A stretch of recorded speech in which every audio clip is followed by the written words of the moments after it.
का दिन आया, ठाकुर जी प्रातः काल उठे। मैया ठाकुर जी से पहले उठ गई, क्योंकि मैया दधी मंथन करके मक्खन निकाल कर देती थी ताज़ा ताज़ा।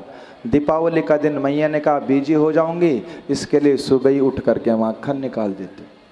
सो मैया जैसे ही मक्खन निकालने के लिए गई, मुख से ठाकुर जी को नाम गुनगुना रही है, मक्खन निकाल लिया है। ठाकुर जी बोले मैया तेरी भक्ति से प्रसन्न हूँ मैं। सो ठाकुर जी गए, जाकर मथाने पकड़ ली मैया। बोले हाँ भैया मक्खन दे। मैया बोले लाला 5 मिनट रुक जा। फिर ना ना मैया भूख लगे बड़ी जोर की।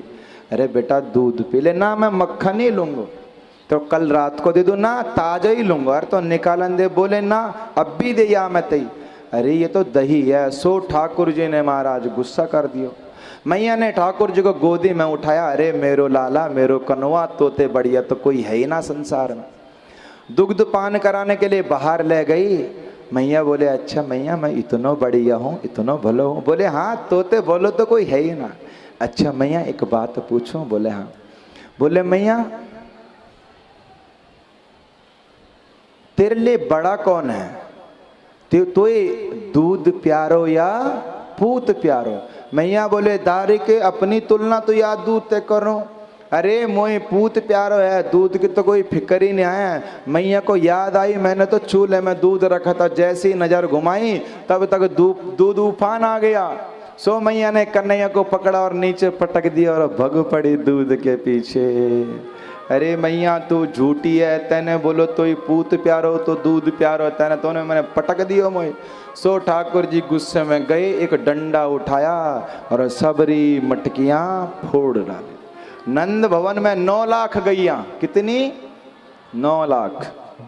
अब बताओ 9 लाख में से ज्यादा ना 50,000 ही दूध देती होंगी, 10,000 दूध देते होंगे, तो कितनों मक्खन मिश्री, कितनों मक्खन दूध होएगा। ठाकुर जी ने सबरे फोड़ दिया। साक्षात क्षीर सागर महाराज नंद भवन में प्रकट हो गए। दूध दही कोकी जो मैया ने देखा बड़ी लाल पीली। ठाकुर जी अब भग पड़े। आगे आगे ठाकुर जी, पीछे पीछे मैया। सुखदेव बाबा कहते हैं देख परीक्षित, त्रिलोकी नारायण ब्रह्मांड को रचाने वाला आज मैया की साटी से डर के मारे भग रो है। परीक्षित देख करके सुनकर गदगद हो रहे हैं। आगे आगे मैया, आगे आगे कन्हैया, पीछे पीछे मैया। मैया ने एक साटी उठाई और बोली दारी के तो आज मैं बताती हूँ, तो बड़ो उद्यमी है गो इधर आ। सो ठाकुर जी भगते गए। थोड़ी दूर भगे, मैया थक गई। बोले कन्हैया बेटा मैं थक गई, अब आ जा।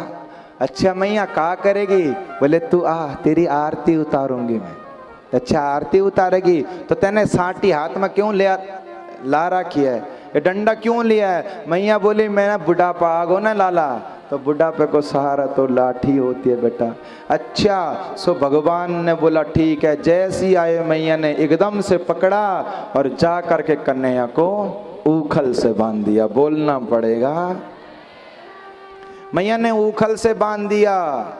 जिस ऊखल से बांधा था सामने महाराज वृक्ष थे यमलार्जुन के।